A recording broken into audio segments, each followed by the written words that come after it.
안녕하세요. 2838 재테크TV의 부토피아입니다. 많은 분들이 깜짝 놀랄만한 기사가 나왔습니다. 농협은행이 올해 11월까지 부동산 관련 대출을 전면 중단한다는 기사입니다.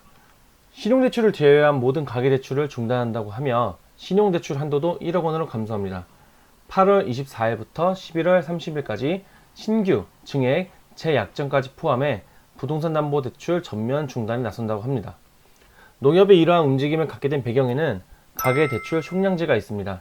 가계대출 총량제란 가계부채 증가가 경제에 부담을 주지 않도록 전반적인 총액의 증가를 제한하는 것을 말합니다.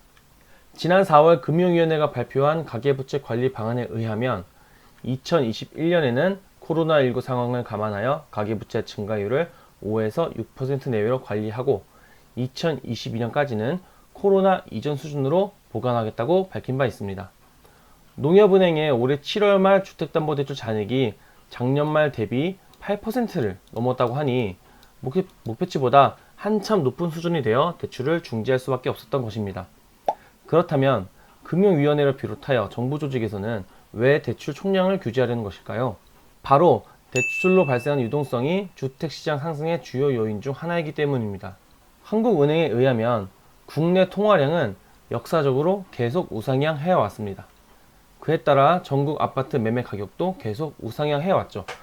통화량이 증가하니 화폐 가치가 하락하며 아파트 가격은 장기적으로 상승할 수밖에 없다는 것입니다. 그런데 최근의 통화량 증가 추세는 과거에 본 적이 없는 역대급 속도입니다. 자산시장으로 흘러들어올 가능성이 높은 단기성 자금을 의미하는 협의통화 M1의 증가는 더욱 두드러지죠. 유동성 증가의 원인이 되는 가계부채도 최근 증가폭을 확대하고 있습니다. 주택담보대출을 강하게 옥죄니 최근에는 기타 대출 증가가 더 크게 나타나고 있습니다. 그렇게 한국은행은 계속 금리 인상 시그널을 시장에 던지고 있고 그에 맞춰 시중은행들도 일제히 주택담보대출 금리를 올리며 유동성 축소 움직임을 보여주었습니다. 그러한 방향 속에서 이제는 앞서 봤던 것처럼 농협은행이 거의 모든 가계대출을 중지하였고 우리은행은 전세대출, SC제일은행은 대표 주택대출인 퍼스트홈론을 일부 중단한다고 하네요. 그에 따라 대출 절벽이 현실화하며 실수요자들이 피해를 입지 않을까 하는 우려도 생기는 중입니다. 그렇다면 이대로 대출 절벽이 나타나고 유동성 파티가 끝나게 될까요? 이제부터 본격적으로 조정장 또는 하락장이 시작되는 것이라고 봐야 할까요? 아직은 그렇게 단언하기는 어렵습니다.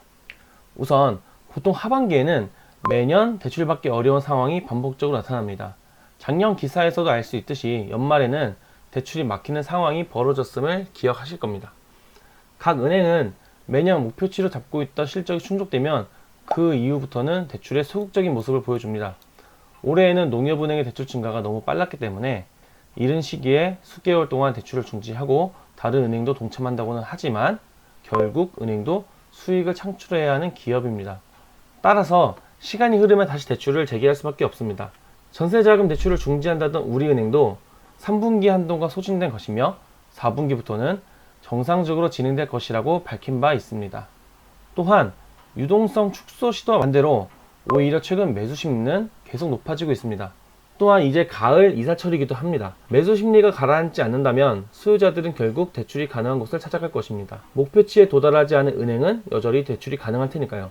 대출에서도 풍선 효과가 발생할 것이란 의미입니다. 마지막으로 대출 규제가 이미 너무도 강력하게 적용되고 있다는 점입니다. 투기과열지구 기준으로 집값의 40%까지 대출이 되지만 15억 이하 아파트의 경우에는 9억 초과분에 대해서는 LTV 20% 적용, 15억 초과 아파트는 대출이 전면 금지되고 있죠. 집값에 비해 굉장히 적은 대출이 가능하고 마찬가지로 낮은 DTI로 소득 대비 상환 여력이 안정적으로 관리되었던 데다가 이제는 차주 단위 DSR이 단계적으로 확대 도입되며 점점 더 엄격하게 관리되고 있습니다. 점점 대출을 많이 받을 수 없는 환경이 되었으니 반대로 웬만한 기준금리 상승으로는 이자 부담 증가를 이유로 집을 내놓는 경우는 많이 생기지 않을 것입니다. 그렇기 때문에 한동안은 현재 추세가 꺾이기는 어려울 것으로 보입니다. 이자보다 수익이 많다고 느끼면 투자를 지속하는 것이 투자자들의 심리니까요.